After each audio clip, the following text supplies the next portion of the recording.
Talks and ethical investments में आप सभी का स्वागत है। तो इस वीडियो में हम फार्मास्यूटिकल इस पर्टिकुलर इंडस्ट्रीज़ की दो बेहतरीन कंपनीज़ को डिटेल में स्टडी करने वाले हैं और दोनों कंपनीज़ के टेक्निकल्स और फंडामेंटल्स को डीपली एनालाइज करेंगे और इस कंपनी से रिलेटेड लेटेस्ट न्यूज़ को भी गो थ्रू करेंगे। तो सबसे फर्स्ट कंपनी है दोस्तों डॉक्टर रेड्डीज लेबोरेटरी और इस कंपनी के स्टॉक में 22% जो है वो करेक्शन देखा गया है फ्रॉम 52 वीक हाई। और सेकंड कंपनी है मैनकाइंड फार्मा लिमिटेड और इस कंपनी के स्टॉक में भी 27% का करेक्शन है फ्रॉम 52 वीक हाई। तो चलो शुरू करते हैं। तो सबसे फर्स्ट कंपनी है डॉक्टर्स रेड्डीज लेबोरेटरी लिमिटेड। इस कंपनी का बिजनेस शरिया कंप्लायंट है। इस कंपनी से रिलेटेड एक लेटेस्ट न्यूज़ है दोस्तों और ये जो न्यूज़ है वो यूएस से रिलेटेड है और कंपनी ने कहा है कि उनका जो एक पर्टिकुलर इंजेक्शन है जिसका नाम है लेविटिरासिटम, उस पर्टिकुलर इंजेक्शन के एक बैच में मिस लेबलिंग हुई है। ओके, और जो भी पेशेंट ने इस पर्टिकुलर इंजेक्शन को लिया होगा उसको एडवर्स इफेक्ट हो सकता है। तो न्यूज़ को थोड़ा डिटेल में देखें दोस्तों तो हम देख सकते हैं कि कंपनी का कहना है कि इस इंजेक्शन के एक पर्टिकुलर बैच में इनकरेक्ट लेबलिंग हुई है। जो भी पेशेंट ने ये इंजेक्शन लिया हुआ उसको डबल डोज मिला होगा। जिसके वजह से हेल्थ इश्यूज हो सकते हैं जैसे कि hyper sensitivity, liver injury etcetera. और ये मिस लेबल बैच जो है वो ऑल ओवर यूएसए जो डिस्ट्रीब्यूट हुआ था बिटवीन 4th and 6th नवंबर 2024। तो ये न्यूज़ आई थी ऑन March 13। और March 13 को अपना इंडियन मार्केट क्लोज था ड्यू टू होली और देखते हैं मंडे को इस पर्टिकुलर स्टॉक में कैसा रिएक्शन देता है इस पर्टिकुलर न्यूज़ के लिए। हाउएवर फ्राइडे के दिन मैंने इस पर्टिकुलर कंपनी की एडीआर को चेक किया था तो उस पर कैसा कुछ मेजर चेंजेस नहीं दिखे। और इस कंपनी के स्टॉक ने न्यूट्रल परफॉर्म किया था। हम इस कंपनी के स्टॉक्स के वॉल्यूम का डेटा देखें दोस्तों तो हम देख सकते हैं कि लास्ट 30 डेज़ का डेटा देखें तो 67.11% जो है वो डिलीवरी में बाइंग की जा रही है। हम रिटर्न्स की बात करें दोस्तों तो हम देख सकते हैं कि लास्ट 1 ईयर में नेगेटिव रिटर्न्स है -12% के, -16% के रिटर्न्स हैं इन 6 मंथ्स, 3 मंथ्स में -11%, 1 मंथ में -9% और लास्ट 1 वीक में -2.6% के नेगेटिव रिटर्न्स हैं। हम इस कंपनी के फंडामेंटल्स को देखें दोस्तों तो हम देख सकते हैं कि एक लार्ज कैप कंपनी है जिसका market cap near about 92,445 crore का है और इस कंपनी ने अपने इन्वेस्टर्स को पिछले 5 साल में 92% के रिटर्न दिए हैं। करंटली इस कंपनी का जो स्टॉक है वो अपने 52 वीक के लोअर एंड पर ट्रेड करता हुआ दिखाई देता है। हम इस कंपनी का ओवरव्यू देखें दोस्तों तो हम देख सकते हैं कि ये leading India based pharmaceutical company है जो प्रोड्यूस करती है एक्टिव फार्मास्यूटिकल इंग्रेडिएंट्स, APIs और कस्टम फार्मास्यूटिकल सर्विसेज। हम कंपनी के रेवेन्यूज़ को लोकेशन वाइज ब्रेकअप करें तो हम देख सकते हैं कि 48% जो है रेवेन्यू आता है फ्रॉम यूएसए, इंडिया से आता है 17.36% का, रशिया से आता है लगभग 8% का रेवेन्यू और अदर कंट्रीज से आता है 26.09% का। हम इस कंपनी के मैन्युफैक्चरिंग यूनिट की बात करें दोस्तों तो हम देख सकते हैं कि 23 मैन्युफैक्चरिंग फैकल्टीज़ है अक्रॉस द वर्ल्ड, जिसमें से 9 मैन्युफैक्चरिंग फैकल्टीज जो है वो API जनरेट करते हैं, मैन्युफैक्चर करते हैं और 14 फैकल्टीज जो है वो मैन्युफैक्चर करते हैं फॉर्मुलेशंस। और आउट ऑफ इंडिया इस कंपनी के मैन्युफैक्चरिंग फैकल्टीज़ है इन Mexico, UK, USA and China. हम ईयर ऑन ईयर बेसिस पे इस कंपनी के सेल्स एंड प्रॉफिट को देखें दोस्तों तो हम देख सकते हैं कि 2021 में इस कंपनी के सेल्स थे 19,048 करोड़ के जो बढ़कर हो चुके हैं 28,011 करोड़ के इन 2024 और ट्रेलिंग 12 मंथ्स का डेटा भी इसमें पॉजिटिव दिखाई देता है। हम नेट प्रॉफिट की बात करें दोस्तों तो हम देख सकते हैं कि 2021 में इस कंपनी के प्रॉफिट्स थे 1,952 करोड़ के जो बढ़कर हो चुके हैं 5,578 करोड़ के इन 2024 और ट्रेलिंग 12 मंथ्स का डेटा जो है वो स्लाइटली लेस दिखाई देता है कंपेयर टू प्रीवियस ईयर। हम इस कंपनी के शेयर होल्डिंग पैटर्न की बात करें और लास्ट 4 ईयर्स का डेटा कंपेयर करके देखें तो प्रोमोटर्स की होल्डिंग लगभग कांस्टेंट है 26.64% की। FIs की बात करें दोस्तों तो इनकी होल्डिंग रिड्यूस हुई है फ्रॉम 29 to 26% की और DIs की होल्डिंग इसमें इंक्रीज हुई है फ्रॉम 15% से लेकर 22.8% की। और हम पब्लिक की बात करें दोस्तों तो हम देख सकते हैं कि पब्लिक की होल्डिंग इसमें भी रिड्यूस हुई है नियर अबाउट 5% की। हम टेक्निकल इंडिकेटर्स की बात करें दोस्तों तो हम देख सकते हैं कि करंटली इस कंपनी का जो शेयर है वो बोलिंजर बैंड के लोअर पार्ट में ट्रेड होता दिखाई देता है जो बताता है कि इसमें सेलिंग प्रेशर है। करंटली इस कंपनी का जो शेयर है वो अपने 52 वीक हाई से 22.06% जो है वो करेक्ट हो चुका है और इसका 52 वीक हाई है 1,421 रुपीज़ का और लो है 1,092 रुपीज़ का। हम RSI इंडिकेटर की बात करें दोस्तों तो करंटली ये है 35 जो कि हम कह सकते हैं कि ओवरसोल्ड जोन के करीब पर है। और हम MACD चार्ट की बात करें दोस्तों तो करंटली इस कंपनी का जो शेयर है वो एक बेरिश ट्रेंड में दिखाई देता है। तो ये था दोस्तों overview of doctor Reddy's laboratory limited. Next company है दोस्तों मैनकाइंड फार्मा लिमिटेड, और इस कंपनी का बिजनेस भी शरिया कंप्लायंट है। तो हम देख सकते हैं इस कंपनी से रिलेटेड एक लेटेस्ट न्यूज़ है जो आई है ऑन 10 मार्च को। ओके, और कंपनी का कहना है कि जो उनकी एक मेडिसिन है जिसका नाम है एम्फाग्लिफ्लोजन। ओके, और करंटली इस पर्टिकुलर एक टैबलेट का प्राइस है 60 रुपीज़ का। कंपनी कह रही है कि वो इसका जेनरिक वर्जन रिलीज़ बनाएगी, जिससे इस पर्टिकुलर मेडिसिन की कॉस्ट हो जाएगी 9 to 14 रुपीज़ पर टैबलेट। तो इससे जो है वो मिलियंस ऑफ कंज्यूमर जो इसको कंज्यूम करते हैं, जो डायबिटिक पेशेंट है जो इसको कंज्यूम करते हैं, उनके लिए काफ़ी राहत मिलेगी, जो एक अच्छी न्यूज़ है। हम इस कंपनी के वॉल्यूम का डेटा देखें दोस्तों, तो हम देख सकते हैं कि लास्ट 30 डेज़ में इस कंपनी के शेयर में 59.45% जो है वो डिलीवरी में बाइंग की जा रही है।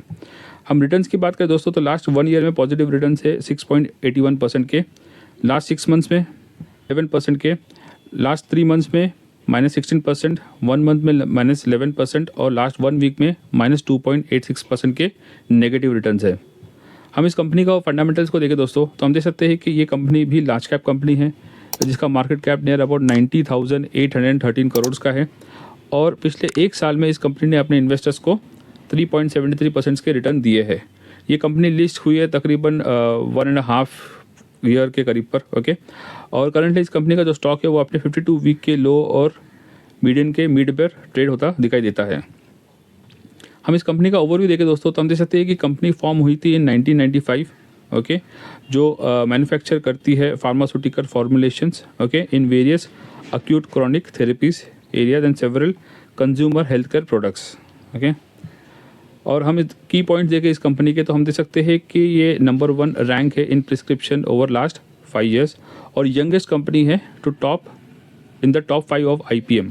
ओके, हम इस कंपनी के मैन्युफैक्चरिंग यूनिट्स की बात करें दोस्तों, तो हम देख सकते हैं कि 25 मैन्युफैक्चरिंग फैकल्टीज़ है इस कंपनी के अक्रॉस इंडिया, और वो लोकेटेड है इन हिमाचल प्रदेश, सिक्किम, राजस्थान, आंध्र प्रदेश, महाराष्ट्र एंड उत्तराखंड, और इन टोटल इंस्टॉलेशन कैपेसिटी है 42.05 बिलियन यूनिट्स पर एनम की।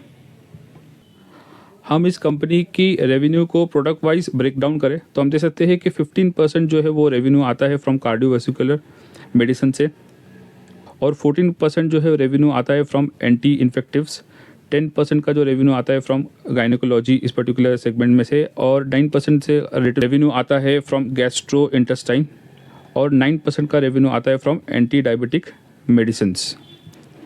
हम ईयर ऑन ईयर बेसिस पे इस कंपनी के सेल्स एंड प्रॉफिट को कंपेयर करके देखें तो हम देख सकते हैं कि 2020 में इस कंपनी के सेल्स थे 4,794 करोड़ के, जो बढ़कर हो चुके हैं 9,265 करोड़ के इन 2024, और ट्रेलिंग 12 मंथ्स का डेटा भी इसमें पॉजिटिव दिखाई देता है। हम नेट प्रॉफिट की बात करें दोस्तों, तो हम देख सकते हैं कि 2020 में इस कंपनी के प्रॉफिट्स थे 958 करोड़ के, जो बढ़कर हो चुके हैं 1,823 करोड़ के इन 2024, और ट्रेलिंग 12 मंथ्स का डेटा भी इसमें स्ट्रॉन्ग दिखाई देता है। ओके, और हम शेयर होल्डिंग पैटर्न की बात करें दोस्तों, तो हम देख सकते हैं कि प्रोमोटर्स की होल्डिंग लगभग 72.71% की है। ये कंपनी को लिस्ट हुए तकरीबन 1.5 ईयर करीब हुआ है। ओके, और उसी से रिलेटेड इसका डेटा है। और FIs की बात करें दोस्तों, तो इनकी होल्डिंग है 13.34% की, DIs की होल्डिंग इसमें 11% की है, और पब्लिक की बात करें तो इनकी होल्डिंग है 2.89% की।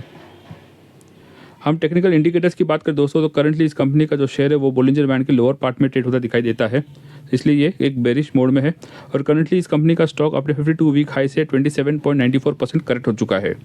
52 वीक हाई है इसका 3,054 रुपीज़ का, और लो है 1,901 रुपीज़ का। हम RSI इंडिकेटर की बात करें दोस्तों, तो ये है 37, जो कि हम कह सकते हैं कि ओवरसोल्ड जोन के करीब पर है। और MACD चार्ट की बात करें दोस्तों, तो करंटली इसमें एक बेरिश ट्रेंड दिखाई देता है। तो ये था दोस्तों overview of Mankind pharma limited company का। अब हम दोनों कंपनी को कंपेयर करके देखते हैं कि ईयर ऑन ईयर बेसिस पे इस कंपनी का किस तरह से परफॉर्मेंस रहा है।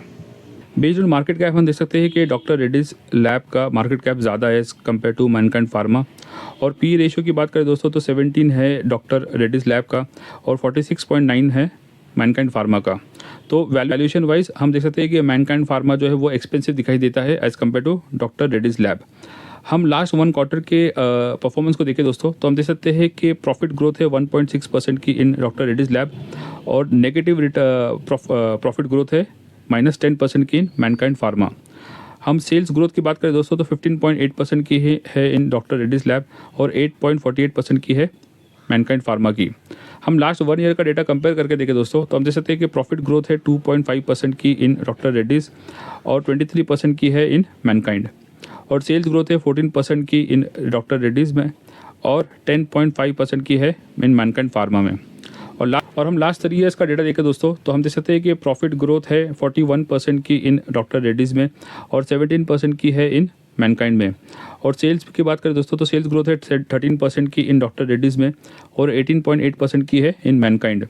और हम लास्ट 5 ईयर्स का डेटा देखें दोस्तों, तो 24% है प्रॉफिट ग्रोथ की इन डॉक्टर रेड्डीज लैब में और 27% की ग्रोथ है इन मैनकाइंड फार्मा और सेल्स ग्रोथ है 12.6% की इन डॉक्टर रेड्डीज लैब और हम मैनकाइंड फार्मा में देख सकते हैं कि 19.33% की है। तो हम ओवरऑल देखें दोस्तों, तो हम लास्ट 5 ईयर्स का डेटा हम कंपेयर करके देखें तो इसमें जो मैनकाइंड फार्मा है वो बेटर परफॉर्म करता हुआ दिखाई देता है as compare to doctor Reddy's lab.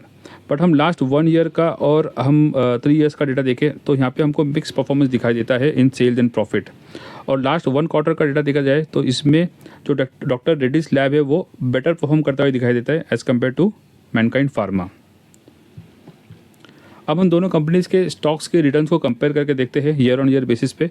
तो हम देख सकते हैं कि लास्ट 6 मंथ्स में अगर हम रिटर्न देखा जाए, नेगेटिव रिटर्न है 16% के और मैनकाइंड फार्मा में नेगेटिव रिटर्न है 10% के। ओके, और हम 1 ईयर का डेटा देखा जाए तो इसमें डॉक्टर रेड्डीज़ में नेगेटिव रिटर्न्स है 11% के और मैनकाइंड फार्मा के स्टॉक में पॉजिटिव रिटर्न्स है 1.06% के।